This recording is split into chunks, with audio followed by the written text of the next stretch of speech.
While we're talking basketball, this Saturday at Mission Bay High School, it's the Coastal League squaring off against the Western League in the second annual Battle at the Bay. The two best leagues in the county, at least the Western League and the Coastal League certainly think that. And looking at the ratings, you'd have to agree. 6 ball games starting at noon, tapped. For the top of the marquee is the Mission Bay Foothills Christian Contest coming your way, hopefully a tip-off at 7:30. I'm joined now by the two coaches from those well-respected programs. Mission Bay's Marshawn Cherry and Foothills Christian head coach Brad Leaf. Gentlemen, thank you for braving the traffic on this night to come in and talk basketball. You're the host. Explain why you're kind of modeling it after that ACC Big Ten Challenge, and it's working, is it not? It is. Last year, the event was well represented with the Western League and the Coastal League going at each other. Last year, Coastal League took it. They did a great job.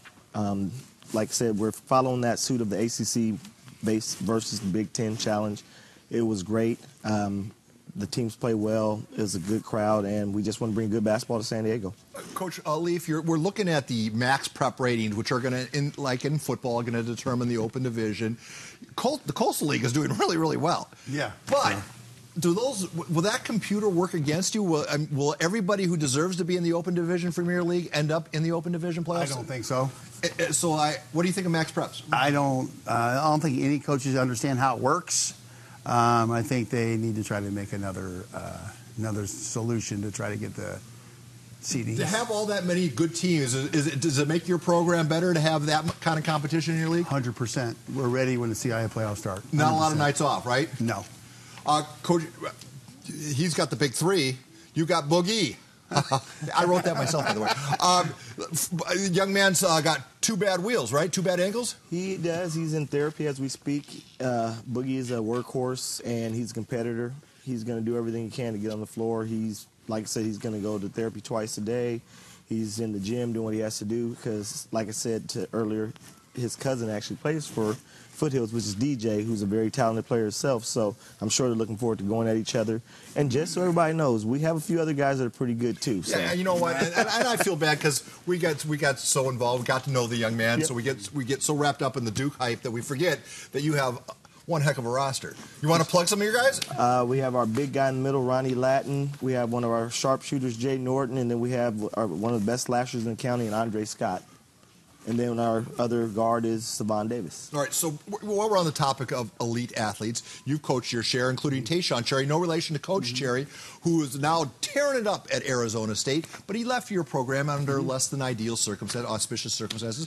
Can you talk about the role as a coach in this era of social media, when a kid messes up and, man, the world just caves in on him?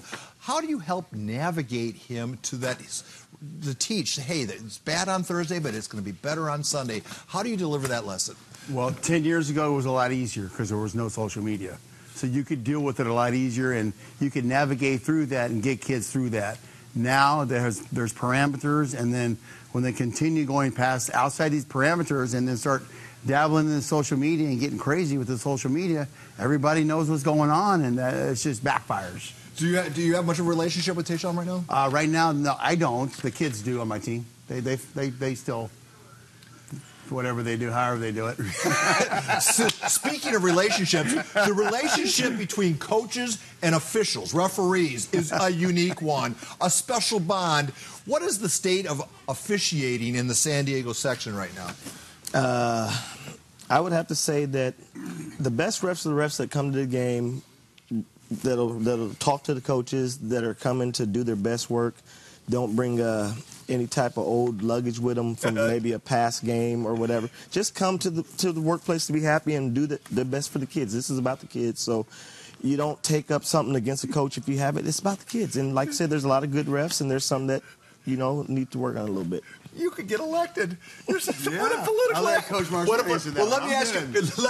All right, we'll let it stop there. But the other side of the coin is parents. Parents are becoming an issue both in the stands, it's off the court. I mean, they're trying to steer their kids from one school to the next. How do you deal with parents? I really don't talk to parents very often during the season, so that pretty much. So that's how you deal with it. Pretty much. And your philosophy? He's more seasoned than I am, so he can do that. I have a 24-hour rule, and pretty much if it's not about playing time, if it's not about something that's major, we don't need to talk. KUSI Sports is hosting, once again with the CIF, we're doing our Battle of the Fans. We're searching for the school with the best cheering section. What's the most hostile environment you have to play in? Santa Fe could be pretty bad on Fridays for us. Most hostile environment you have to play in? Torrey Pines. Torrey Pines is tough. Yeah, I mean, they're tough. They don't lose very often in there, and you're battling against them, the fans, sometimes the refs. It's a tough one. All right, we're going to throw the graphic up again. Coach Leaf, sell some tickets for Saturday. It's going to be some great basketball. I'm excited. My guys are excited.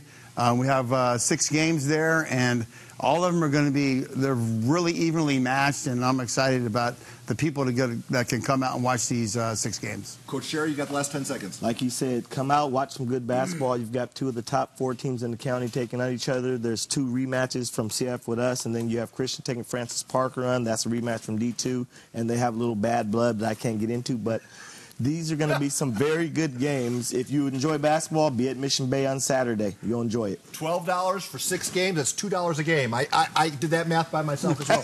Here's what we have cooking tonight on the ASR. We're going to be at 4 stops. You can see it only on KUSI. I'm done. Back to you guys.